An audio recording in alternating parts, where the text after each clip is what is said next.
میرے پہلے بیٹے کی پیدائش پر جیٹھ نے گاؤں بھر میں مٹھائی تقسیم کرائی، بڑی خوشیاں منائیں۔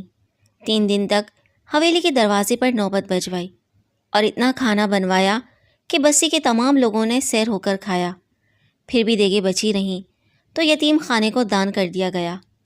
وجہ یہ تھی کہ میرے سسر صاحب کی کافی زرعی اراضی تھی، لیکن اس کے وارث کل 2 بھائی تھے، ایک میرے جیٹھ اور دوسرے میرے شوہر۔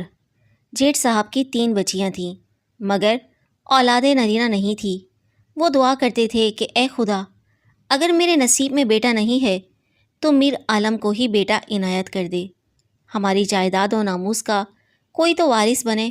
یاد رہے کہ ہمارے علاقے میں بیشتر زمیندار گھرانے اپنی بہنوں اور بیٹیوں کو حق وراثت سے محروم رکھتے ہیں اور ان بچیوں کی ایسی تربیت کرتے ہیں کہ وہ بالغ ہونے کے بعد اپنی مرضی سے بھائیوں کو حق وراثت بخوشی بخش دیتی ہیں۔ اگر شوہر یا سسرال والے ان سے کہتے کہ باپ اور بھائیوں سے اپنا حق ملکیت لاؤ، تو اپنے حصے کا مطالبہ کرنے کی بجائے طلاق لینے کو ترجیح دیتی تھیں۔ یہ رواج آج بھی جنوبی پنجاب کے اکثر گھرانوں میں چلا آ رہا ہے۔ میر عالم بیٹے کی پیدائش پر بہت خوش تھے۔ مجھ سے سوال کیا کہ تم کو اس پرمسرت موقع پر کیا تحفہ دوں؟ میں نے کہا مجھے آپ کوئی تحفہ دینا چاہتے ہیں تو ملتان میں کوٹھی خرید کر میرے نام کر دیں، لیکن شرط یہ ہے کہ اس کوٹھی میں خود رہوں گی۔ میرے شوہر نے جواب دیا، کوٹھی خریدنے کی فرمائش تو کوئی ایسی بڑی بات نہیں ہے، آج ہی خرید کر تمہارے نام کر دیتا ہوں، لیکن اس میں رہائش پذیر ہونے کی شرط البتہ ذرا ٹیڑھی کھیر ہے، کیونکہ اس کے لیے بڑے بھائی سے اجازت لینی پڑے گی۔ ہمارے ہاں یہ رواج تھا کہ خواتین آبائی گھروں میں زندگی گزارتی تھیں، البتہ مرد حضرات قریبی شہر میں رہائش کر لیتے۔ وہ آبائی گھر اور زمین کی دیکھ بھال کو جب چاہتے آ جاتے۔ ہمارے گاؤں سے ملتان کا فاصلہ 60 میل تھا، جو کہ اپنی گاڑی میں 1 گھنٹے میں طے ہو جاتا تھا۔ بہرحال میں اپنی شرط پر اڑی تھی۔ اس کی وجہ یہ تھی کہ وہ مجھے شہر سے بیاہ کر لائے تھے اور میرا مائکہ لاہور میں تھا۔ لاہور ایک بڑا شہر تھا، لہٰذا وہاں اور یہاں کے طرز زندگی میں زمین و آسمان کا فرق تھا۔ بستی میں کھلی فضا اور لہلہاتے کھیتوں کی بہار تو تھی، لیکن بجلی اور کھانا پکانے کو گیس کی سہولت نہ تھی۔ لکڑیوں پر کھانا پکایا جاتا تھا۔ سخت گرمیوں میں بھی بغیر اے سی کے گزارا کرنا پڑتا تھا۔ یہ زندگی میرے لیے تو عذاب جان تھی، حالانکہ نوکر چاکر، ملازمائیں اور دوسری ہر طرح کی عیش و آرام بھری زندگی موجود تھی، لیکن زندگی کی رونقیں نہ تھیں۔ شادی کے بعد بستی میں دل نہ لگا۔ چاہتی تھی کہ خاوند شہر میں رہائش اختیار کر لیں، لاہور میں نہ صحیح، کم از کم ملتان میں ہی صحیح، کیونکہ یہی بڑا شہر ہمارے گاؤں سے نزدیک تر تھا۔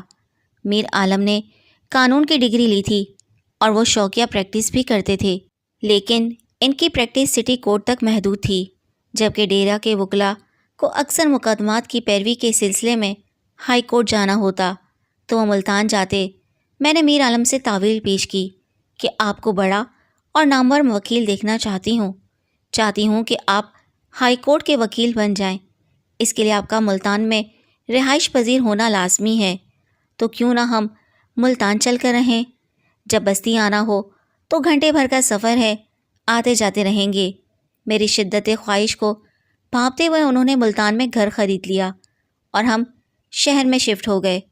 یہاں آ کر پتہ چلا کہ نوکر چاکر اور باندیاں کتنی بڑی نعمت ہوتے ہیں۔ اپنے لیے 2 مرد نوکر میرے میاں گاؤں سے ساتھ لائے، لیکن گھریلو ملازمہ کے طور پر کوئی عورت بستی چھوڑ کر مستقل ملتان آنے پر بخوشی راضی نہ ہوئی۔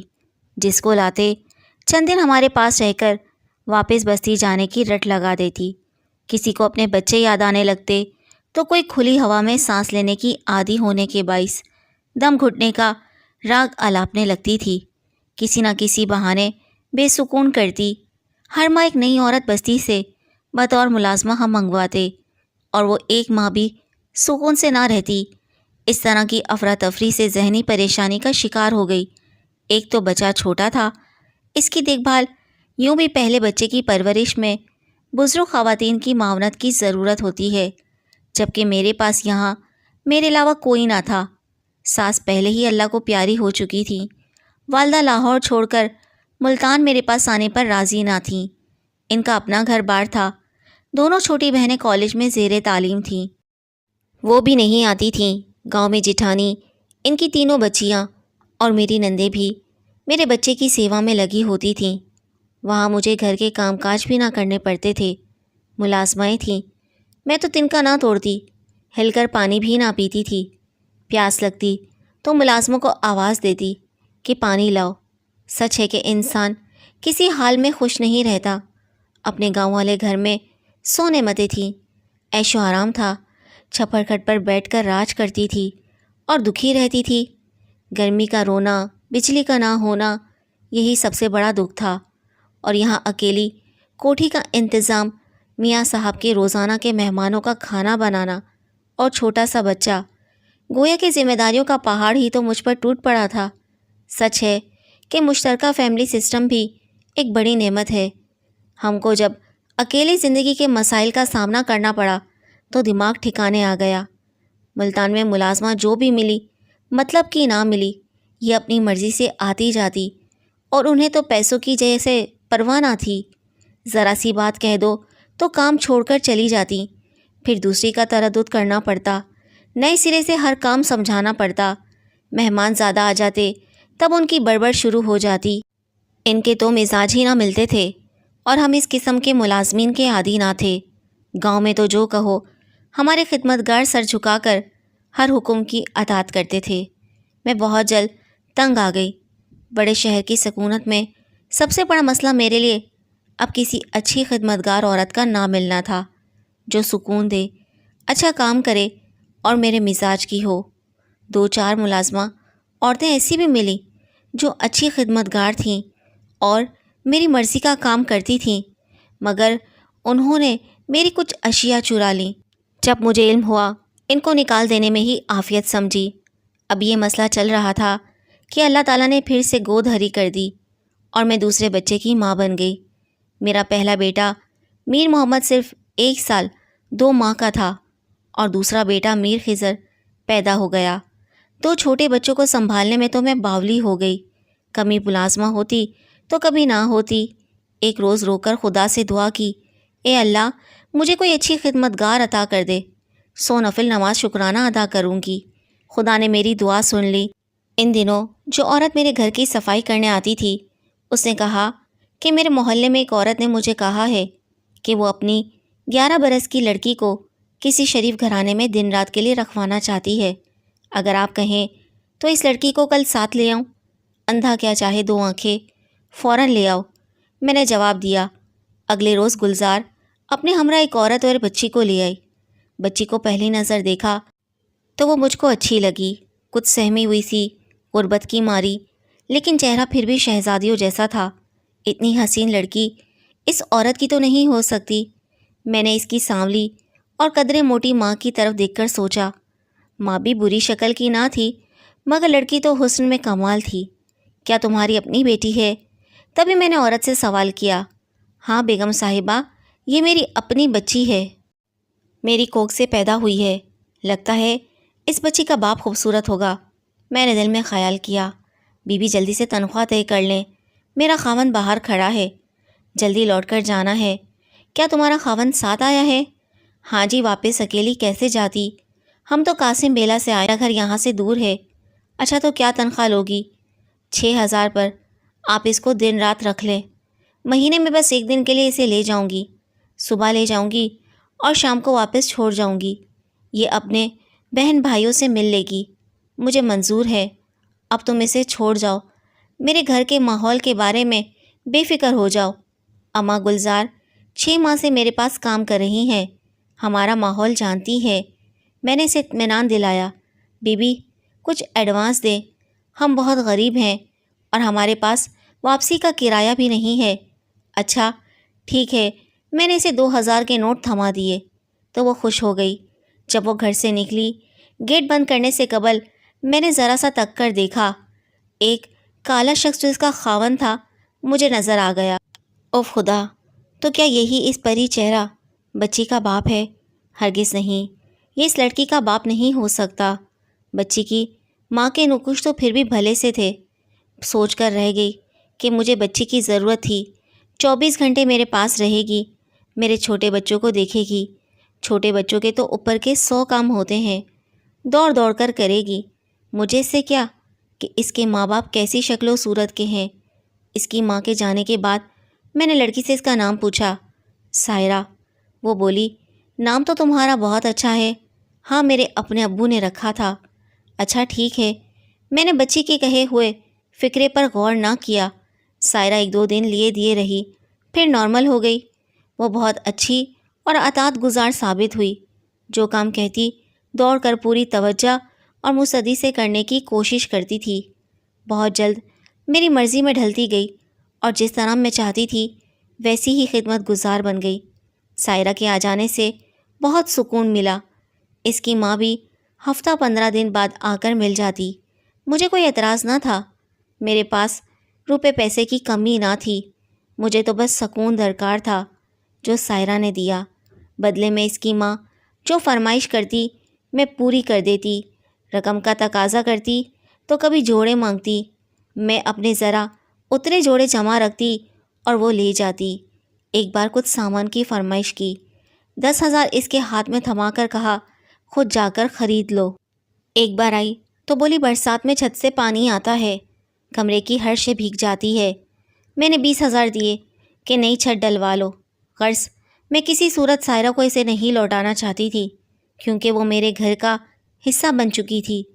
اس نے تقریباً میری تمام پریشانیاں جو گھرداری سے متعلق تھیں اپنے ناتواں کندھوں پر اٹھا لی تھیں۔ اگر میں اسے آدھی رات کو بھی آواز دیتی، سائرہ اٹھ جاؤ، میر محمد رو رہا ہے، اسے اپنے کمرے میں لے جا کر سلا دو، وہ بجلی کی تیزی سے اٹھ کر آ جاتی اور منع کو اٹھا کر لے جاتی، پیار سے تھپک کر سلا دیتی یا فیڈر بنا کر پلا دیتی۔ اب تو وہ اتنی ٹرینڈ ہو گئی تھی کہ بچوں کی نیپنی بدلوانا، فیڈر ابالنا، وقت پر دودھ بنا کر ان کو پلا دینا، ان کو نہلانا، کپڑے بدلوانا، ان کے کپڑے روزانہ دھو کر استری کر کے رکھنا۔ غرض کون سا کام تھا جو وہ از خود سلیقے سے نہیں کرتی تھی؟ اب تو میں اس کے بغیر ایک دن رہنے کا تصور نہیں کر سکتی تھی، یہاں تک کہ اگر وہ چند گھنٹوں کے لیے اپنے بہن بھائیوں سے ملنے ماں کے ساتھ جاتی تو شام تک اس کے بغیر روحانسی ہو جاتی تھی، جیسے کہ میرے دونوں بازو کٹ گئے ہوں۔ رفتہ رفتہ ان لوگوں نے بھانپ لیا کہ سائرہ اب میری کمزوری بن چکی ہے، تب اس کی ماں کے مطالبات بڑھنے لگے۔ مثلاً سائرہ کی بڑی بہن کی شادی ہے، اس کے جہیز کے لیے رقم چاہیے، ہمارا گھر چھوٹا ہے، صرف ایک مرلے پر ایک کمرہ ہے، غسل خانہ تک نہیں ہے، 7 والا پلاٹ بک رہا ہے، میرے 8 بچے ہیں، تنگ جگہ گزارا نہیں ہوتا، رات کو بچے دادی کے گھر اور کچھ چاچا کے گھر جا کر سوتے ہیں، اگر 2 لاکھ ادھار دے دیں تو ہم 3 مرلے اور خرید لیں، گھر بڑا ہو جائے گا۔ جب مطالبات بڑھنے لگے تو ایک روز میرے منہ سے نکل گیا، سائرہ تمہارے ماں باپ تو حد سے بڑھنے لگے ہیں، کیا اب مجھے تم کو انہیں واپس کرنا ہوگا؟ وہ بولی، باجی میری ماں لالچی نہیں ہے، مگر میرا باپ لالچی ہے، وہی یہ سب ماں سے کرواتا ہے، لیکن میں آپ کے پاس رہوں گی، اب گھر واپس نہ جاؤں گی۔ کیوں، کیا تم کو ماں باپ بہن بھائیوں کی یاد نہیں آتی؟ بہن بھائی تو یاد آتے ہیں، لیکن ماں باپ سے پیار نہیں ہے، ایسا کیسے ہو سکتا ہے؟ سائرہ آخر تو وہ تمہارے ماں باپ ہیں، وہ میرے ماں باپ نہیں ہیں باجی، آپ خود ان سے پوچھ لیں۔ اگر وہ میرے ماں باپ ہوتے تو مجھے یہاں دن رات کے لیے کیوں چھوڑ جاتے؟ ان کی دوسری بیٹیاں بھی تو ہیں، ان کو تو ایسے کسی کوٹھی پر دن رات کے لیے نہیں رکھواتے۔ باجی یہ میرے سگے ماں باپ نہیں، فضول باتیں نہ کرو سائرہ، تمہاری شکل تمہاری ماں سے بہت ملتی ہے، ماں تو تمہاری سگی ہے، اور باپ، میرا باپ تو بہت امیر آدمی تھا، اس کا نام راشد تھا۔ ہاں باجی آپ امی سے پوچھ لینا۔ بچے کی بات پر میں حیران ہو گئی، اسے چپ کرا دیا کہ ایسی باتیں نہیں کرتے، تمہاری ماں آئے گی تو میں پوچھ لوں گی کہ تمہاری بیٹی یہ کیا کہتی رہتی ہے۔ بخت آئی تو میں نے اسے کہا کہ تیری بیٹی کہتی ہے کہ میری ماں اور باپ سگے نہیں، یہ مجھ سے پیار بھی نہیں کرتے، میں تو ایک امیر آدمی کی بیٹی ہوں، اور میرے بھائی بھی امیر ہیں، وہ تو مجھ سے ملنا چاہتے ہیں، اور یہ ماں باپ مجھے ان سے نہیں ملاتے۔ میں نے سائرہ کو کام ذمہ لگا کر اوپر کی منزل پر بھیج دیا اور بخت سے کہا، اب بتاؤ یہ ایسا کیوں کہتی ہے؟ وہ اپنے باپ سے زیادہ تمہارا گلہ کیوں کرتی ہے کہ ابا تو پھر بھی مجھے پیار کرتا ہے لیکن ماں نہیں کرتی۔ دراصل تو میری یہ ماں ہی سوتیلی ہے۔ بخت گویا ہوئی۔ باجی کیا بتاؤں، بات ایسی ہے کسی کو نہیں بتا سکتی، مگر آپ کو بتا رہی ہوں کیونکہ آپ کو بتانا ضروری ہے۔ اگر کسی روز میرے بغیر اس کا باپ اکیلا اسے لینے آ جائے تو کسی طور ساحرہ کو اس کے حوالے نہ کرنا، ورنہ وہ اسے بیچ دے گا۔ وہ کیوں اسے بیچ دے گا جبکہ اس کی اور بھی بیٹیاں ہیں؟ ان کے بارے تو تم کو کوئی خطرہ نہیں ہے، پھر ساحرہ کے لیے خطرہ کیوں ہے؟ یہی تو بات ہے اور اسی وجہ سے اس کو ادھر رکھا ہے۔ بی بی میں آپ کو آج اصل بات بتاتی ہوں۔ ابھی ساحرہ پیدا نہیں ہوئی تھی اور میں صرف 3 بچوں کی ماں تھی۔ تب میں اور میرا شوہر راشد نامی ایک مالدار شخص کی کوٹھی پر کام کرتے تھے۔ میں ان کی گھریلو ملازم تھی اور میرا خاوند ان کی کوٹھی کا مالی تھا۔ انہوں نے ہم کو سرونٹ کوارٹر بھی دے رکھا تھا۔ راشد کی بیوی اکثر گھر پر موجود نہ رہتی تھی۔ اس کی بیوی بہت خوبصورت تھی لیکن وہ لاہور کی تھی، ہر ماہ لاہور چلی جاتی تھی۔ صاحب بہت ڈسٹرب ہوتے مگر وہ عورت ان کے کہنے میں نہیں تھی۔ ان کے 3 بیٹے تھے اور بیٹی کوئی نہ تھی۔ صاحب اور بیگم کو بیٹی کی آرزو تھی۔ میں امید سے ہو گئی تو انہوں نے کہا بخت اگر تمہارے گھر بیٹی ہوئی تو ہم کو دے دینا، ہم اس کو گود لے لیں گے۔ میں نے اقرار کر لیا کہ ہاں صاحب دے دوں گی۔ خدا کی کرنی میں نے ان کے سرور کوارٹر میں بیٹی کو جنم دیا۔ میری تو پہلے سے ہی 3 بیٹیاں تھیں۔ انہوں نے اس کا نام ساحرہ رکھا اور بیٹی دینے کی بات یاد دلائی۔ اس وقت ممتا نے روکا مگر اپنے عہد سے مجبور ہو کر بیٹی میں نے راشد صاحب اور ان کی بیگم کے حوالے کر دی۔ چند دن تو ان کی بیگم نے میری بچی کا چاؤ کیا اور اسے قبول کر لیا، مگر شاید دل سے قبول نہ کیا تھا۔ راشد صاحب نے بچی کے لیے خوبصورت جھولا بنوایا، اس کو سونے کی انگوٹھیاں پہنائیں، بڑا چاؤ کیا۔ لیکن ایک روز دونوں میاں بیوی میں جھگڑا ہوا تو بیگم اپنے 3 بیٹے لے کر لاہور چلی گئی اور میری بچی کو پالنے میں ہی چھوڑ گئی۔ میں ساحرہ کو ان کے سپرد کر چکی تھی، لہٰذا اپنے گھر آ گئی تھی تاکہ بچی سے دور ہو جاؤں اور اس کو بھلا سکوں۔ اگر وہاں رہتی تو پھر اس کی محبت میرے دل سے نہ جاتی۔ اولاد کی محبت دل سے کب جاتی ہے؟ میں بچی کی یاد میں بیمار پڑی تھی۔ اچانک ایک روز دروازہ بجا اور راشد صاحب آئے۔ وہ بیمار تھے۔ انہوں نے بتایا کہ ان کے دل کی شریانیں بلاک ہیں اور آپریشن ہوگا، بچنے کے امکانات کم ہیں۔ بیوی چھوڑ کر چلی گئی ہے، لہٰذا یہ تمہاری بچی تم کو سپرد کرنے آیا ہوں۔ اگر میری زندگی نے وفا نہ کی تو اس کو کون پالے گا؟ تمہارے سوا کوئی اور تو نہیں پال سکتا۔ میں نے دل میں خدا کا شکر ادا کیا کہ میری اولاد دوبارہ میری گود میں آ گئی تھی، مگر راشد صاحب کا بھی دکھ تھا۔ دعا کر رہی تھی کہ خدا ان کو آپریشن کے بعد نئی زندگی عطا کرے۔ وہ جاتے ہوئے کافی رقم دے گئے کہ بچی کی پرورش میں کام آئے گی۔ میرے شوہر نے رقم تو سمیٹ لی۔ میرے شوہر اور سسرال والوں کو شبہ ہوا کہ یہ بچی ان کی نہیں ہے بلکہ میری اور راشد صاحب کی کسی لغزش کا نتیجہ ہے۔ بہرحال راشد صاحب کا آپریشن کے دوران انتقال ہو گیا اور میری بچی ہمیشہ کے لیے میری ہو گئی۔ میرے شوہر کی فطرت اچھی نہ تھی۔ وہ مجھے باتوں باتوں میں تنگ کرنے لگا کہ ساحرہ کی صورت تو راشد سے ملتی ہے اور اس نے بچی کو اسی وجہ سے گود لیا تھا۔ اس نے بچی کی پیدائش کا تمام خرچہ کیوں بھرا؟ کیوں اس کا اتنا چاؤ کرتا تھا؟ اور کیوں اس کی بیوی اس کے ساتھ جھگڑا کر کے چلی گئی؟ ساحرہ کو بھی چھوڑ گئی اور شوہر کو بھی۔ میرے پاس اپنے شوہر کی باتوں کا کوئی جواب نہ تھا۔ میرے تو اور بھی بچے تھے، شوہر سے علیحدگی لے کر کہاں لے جاتی اور کیسے ان کو پالتی؟ بس اس اذیت اور شک بھرے حالات میں اب تک جی رہی ہوں۔ جب تک ساحرہ چھوٹی تھی حالات زیادہ نہیں بگڑے تھے، اذیت میری ذات تک محدود تھی، لیکن اب جب کہ یہ بڑی ہو گئی ہے میرے شوہر کا التفات اس پر کچھ زیادہ رہنے لگا ہے۔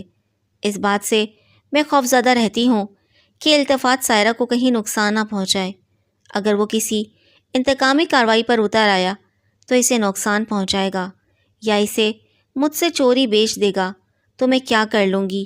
شوہر کے خلاف عدالت کیسے جاؤں گی؟ میرے اور بھی تو بچے ہیں۔ وہ رو رہی تھی۔ اس کی بے بسی دیکھ کر مجھے بھی رونا آ گیا۔ اب میں اس لڑکی کو کیسے سمجھاؤں کہ میں تیری سگی ماں ہوں؟ میرا شوہر دن رات اس کے دماغ میں یہی بات بھرتا رہتا ہے کہ یہ تیری سگی ماں نہیں ہے۔ اگر سگی ماں ہوتی تو کیوں تجھ کو لاہور والی عورت اور اس کے شوہر راشد کو دے دیتی؟ سائرہ نادان ہے، وہ میرے شوہر کے جھوٹے پیار کو نہیں سمجھتی۔ مجھے اپنی فکر نہیں ہے، لیکن میرا آدمی بہت خراب ہے، مجھے اس کی نیت پر بھروسہ نہیں۔ چاہتی ہوں اس کا کوئی اچھا رشتہ مل جائے تو جلد از جلد اس کے ہاتھ پیلے کر دوں۔ یہ آپ کے گھر سے میرے گھر آنے کے بجائے شادی ہو کر اپنے گھر جائے، تاکہ میرے شوہر کو اسے بہکانے یا ورغلانے کا موقع نہ ملے۔ تمام کہانی سن کر میں نے کہا، بخت، تمہاری مظلومیت پر میں دکھی ہوں، تمہارے ساتھ ہوں اور تمہارا ساتھ دوں گی، لیکن اس کہانی میں جو ایک نقطہ متنازع ہے وہ یہ ہے کہ تمہاری بیٹی شکل و صورت سے تمہارے تمام بچوں سے بہت مختلف اور علیحدہ ہے۔ رہا تمہارے شوہر کا تم پر شک بھرا الزام، تو کیا تم اس بارے میں کچھ کہنا چاہو گی؟ کچھ دیر وہ خاموش رہی، نظریں زمین پر گاڑے تھی، پھر دبی آواز میں بولی، باجی، یہ صحیح ہے کہ انسان خطا کا پتلا ہے، اور اگر کوئی خطا کرے تو اس کی سزا بھی ملتی ہے۔ مجھ سے جو بھی خطا ہو گئی اس کی سزا بھگت رہی ہوں، جانے کب کتنی اور ملے گی، لیکن دعا کرتی ہوں کہ میرے گناہ کی سزا مجھے ہی ملے، میری معصوم بچی سائرہ کو نہ ملے، اور یہ عزت کی زندگی گزارے۔ بی بی، ہم بہت غریب لوگ ہیں اور مفلسی بری چیز ہے، غربت میں کبھی کبھی عزت کو بھی داؤ پر لگانا پڑ جاتا ہے۔ یہ کہہ کر وہ اٹھ کھڑی ہوئی، جیسے اپنا راز میرے دامن میں ڈال کر پشیماں ہو۔ میں نے اسے زیادہ بات کرنی مناسب نہ سمجھی، اسے کچھ رقم دی اور کہا، فکر نہ کرو، تمہاری لڑکی میرے گھر میں محفوظ ہے، یہاں کوئی اس کا بال بیکا نہیں کر سکتا۔ تنخواہ اور بڑھا دوں گی، تمہارا شوہر رقم کا مطالبہ کرے تو لے لینا، لیکن اب یہ بڑی ہو رہی ہے، اس کا رشتہ تلاش کرو، اور جب کوئی اچھا رشتہ مل جائے تو جہیز کی بھی فکر نہ کرنا، ہم اس کو اپنے گھر سے عزت کے ساتھ بیاہ دیں گے۔ بخت نے مجھے دعائیں دی۔ اس کے بعد 4 برس اور سائرہ میرے پاس رہی۔ اب میرے بچے اسکول جانے لگے تھے۔ ایک روز اس کی ماں گئی، بولی، سائرہ کا اچھا رشتہ ملا ہے، بھائی کا بیٹا ہے، لیکن میرا خاوند میرے بھائی سے رشتے کے بدلے 3 لاکھ مانگتا ہے۔ میں نے اپنے شوہر سے ذکر کیا، انہوں نے کہا، اس بچی نے اتنے برس خلوص کے ساتھ کام کیا ہے اور ہمارے بچوں سے پیار کرتی ہے، بدلے میں یہ رقم کچھ نہیں۔ انہوں نے بخت کے بھائی کو بلایا اور معاملے کی چھان بین کر کے 3 لاکھ دیے کہ تم اپنے بہنوئی کو دے کر بھانجی کو بہو بنا لو۔ بتاتی چلوں کہ دیہات کے غریبوں کا یہ رواج ہے کہ لڑکی کے بدلے لڑکی وٹا سٹا لیتے ہیں یا پھر رقم طے کرتے ہیں، لہٰذا رقم لے کر بخت کے شوہر نے سائرہ کا رشتہ اپنے سالے کے بیٹے کو دیا۔ آج سائرہ خوش و خرم اپنے گھر آباد ہے، کبھی کبھی مجھ سے ملنے آیا کرتی ہے۔